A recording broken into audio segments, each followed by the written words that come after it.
आप सभी दोस्तों को मेरा नमस्कार। मैं हूं आपका दोस्त एंड होस्ट केडी।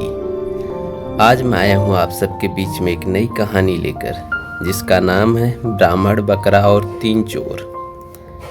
दोस्तों, एक गांव में शंभू दयाल नामक एक ब्राह्मण निवास करते थे।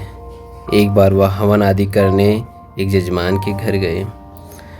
उस जजमान द्वारा हवन संपन्न हो जाने के उपरांत यजमान द्वारा उसे एक बकरा दिया गया। ब्राह्मण जब वहां से चलने को हुए तो उन्होंने उस बकरे को अपने कंधे पर लाद लिया।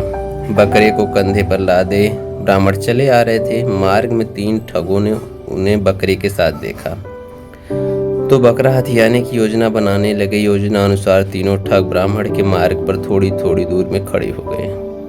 जब ब्राह्मण पहले ठग के पास से गुजरे तो वह ठग बोला, पंडित जी, ऐसा अनर्थ तो पहली बार देखा।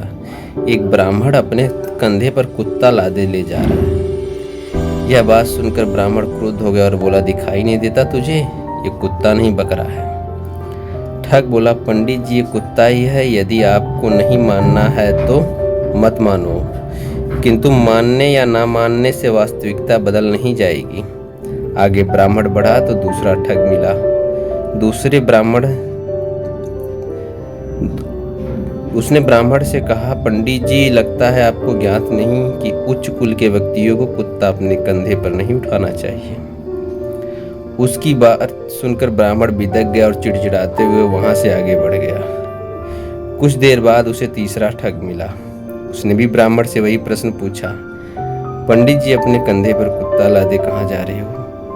3 लोगों द्वारा बकरे को कुत्ता कहने पर ब्राह्मण को उनकी बात पर विश्वास हो गया और उसे लगा कि वास्तव में उसने बकरा नहीं, कुत्ता अपने कंधे पर उठाया है। इसलिए उसने बकरे को अपने कंधे से उतारकर रास्ते में ही छोड़ दिया और अपने घर चला आया।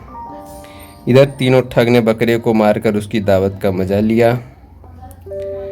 और दोस्तों, ये थी कहानी। इस कहानी से यही शिक्षा मिलती है, एक झूठ यदि बार बार कहा जाए तो सच लगने लगता है। अतः सच झूठ की पहचान करने कि अपनी पूरी समझ का इस्तेमाल करना चाहिए और स्वयं पर इतना विश्वास रखें कि कोई दूसरा आपकी मति को भ्रष्ट ना कर सके।